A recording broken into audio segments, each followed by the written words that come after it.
everybody, welcome back to another Blind Tuesdays. Hope you guys been enjoying the content on the channel as of late. Merry Christmas to you guys. Happy holidays, whatever holidays you guys celebrate this time of year, or just if you don't celebrate any holidays, I hope you guys are just at least having a good day.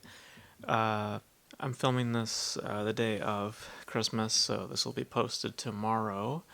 Um, and for this week's Blind Tuesdays, we had landed on the 1930s, and originally we were going to do The Wizard of Oz, but I just couldn't get around to doing it. So instead, we're gonna do a Universal monster, uh, and of course we're going with the classic one, and that is of course Dracula, the 30s version, directed by Todd Browning, who, looking here real quick, is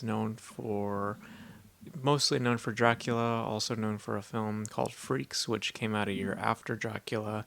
Um, and this being, I believe, the first official adaptation of the Dracula story. Of course, the literal first adaptation of said thing was Nosferatu, but that wasn't officially declared.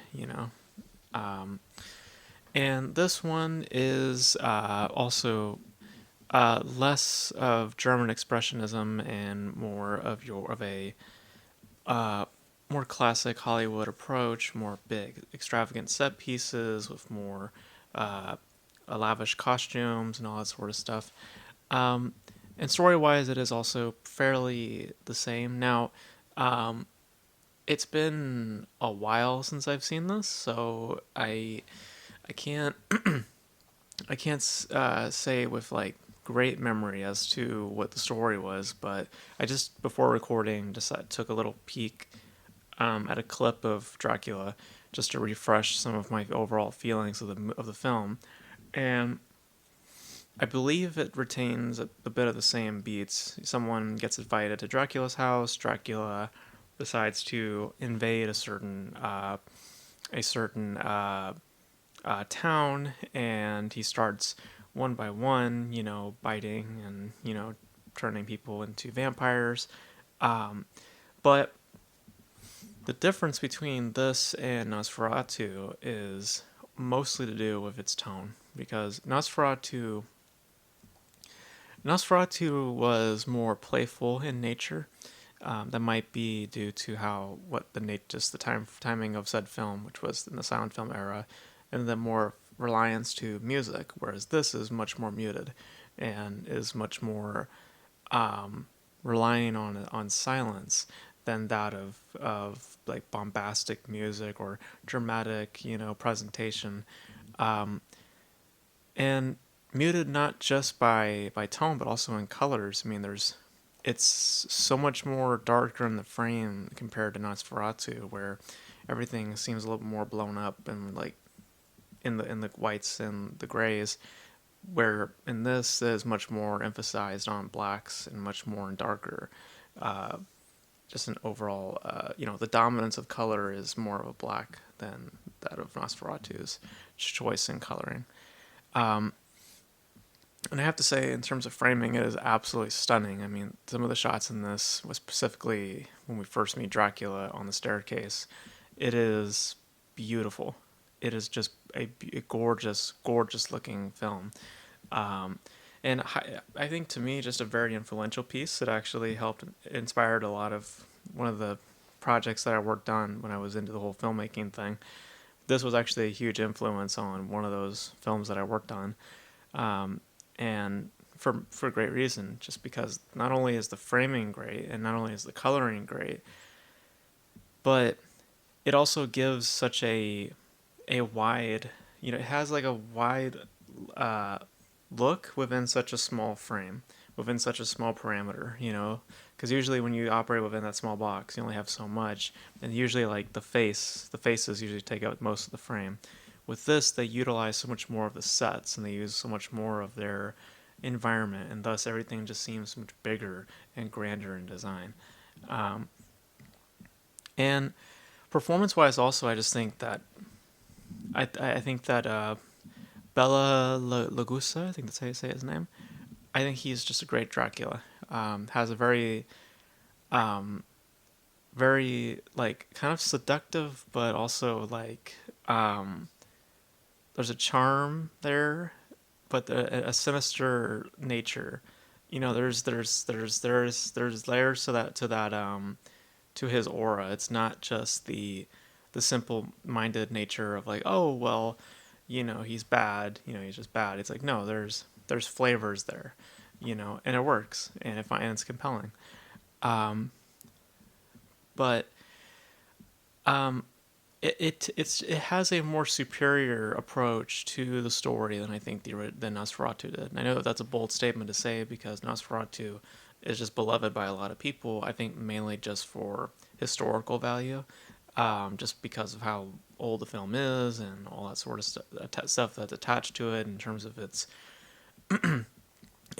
expressions and how it's how by film language, by aesthetic, there is value there, but it doesn't make it great. I mean, I did review Nosferatu on this channel. I just wasn't really big on it.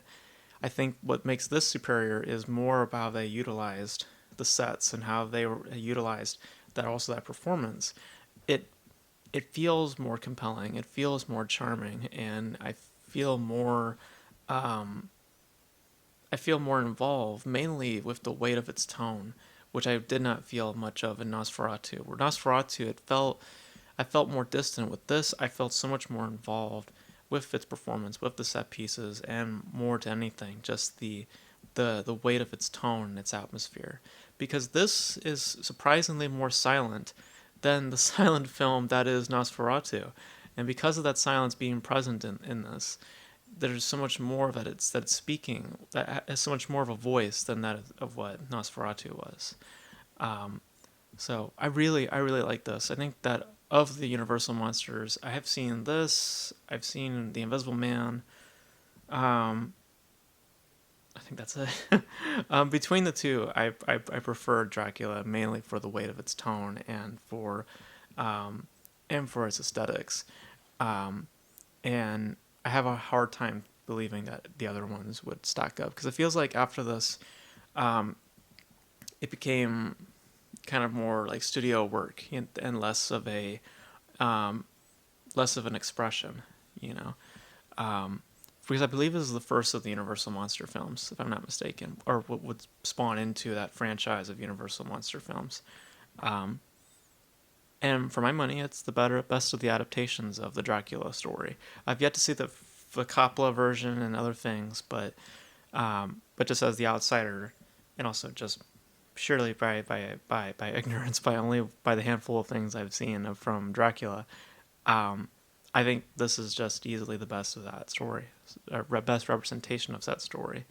So, but but yeah, in comparison, primarily I guess with Nosferatu, it is it is better than that, and it has everything to do with what Nosferatu should have done, which is the utilization of silence and in performances, and the focus on that, and the commitment to to using them fully. Dracula understands that more than Nosferatu did, and that's why I think Dracula just works better overall than what Nosferatu was trying to do.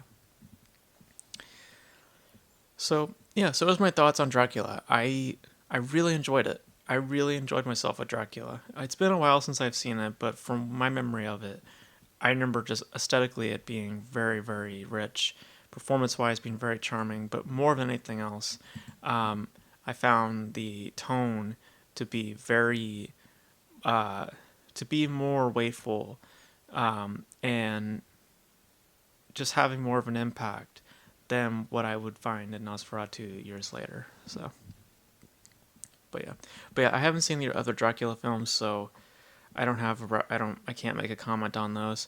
Um, I kind of got a little ignorant there when I was saying like, well, it's better than the other films. Like, well, I haven't seen those other movies, so I can't say that. So, um, but in comparison to Nosferatu being the only other Dracula film that I've seen, this is better.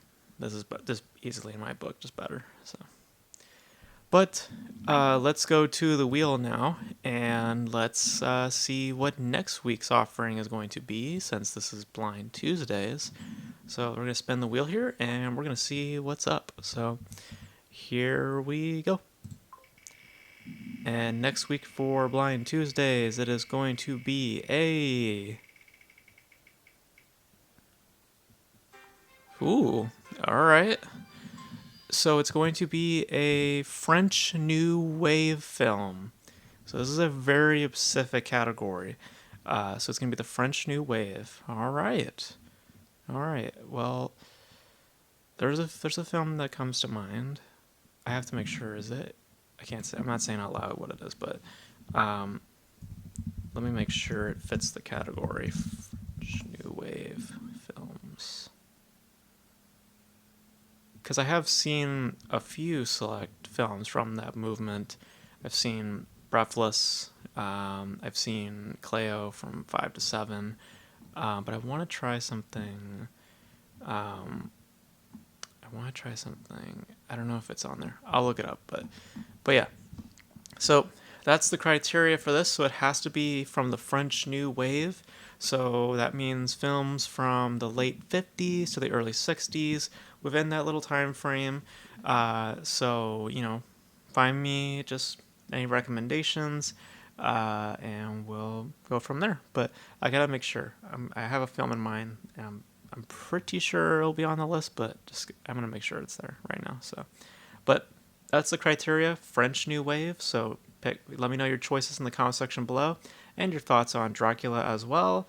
And that's gonna be it for me, guys. Thank you guys for tuning in, and until then, I'll catch you guys in the next video, and hope you guys had an awesome holiday. So I'll see you guys then. Bye.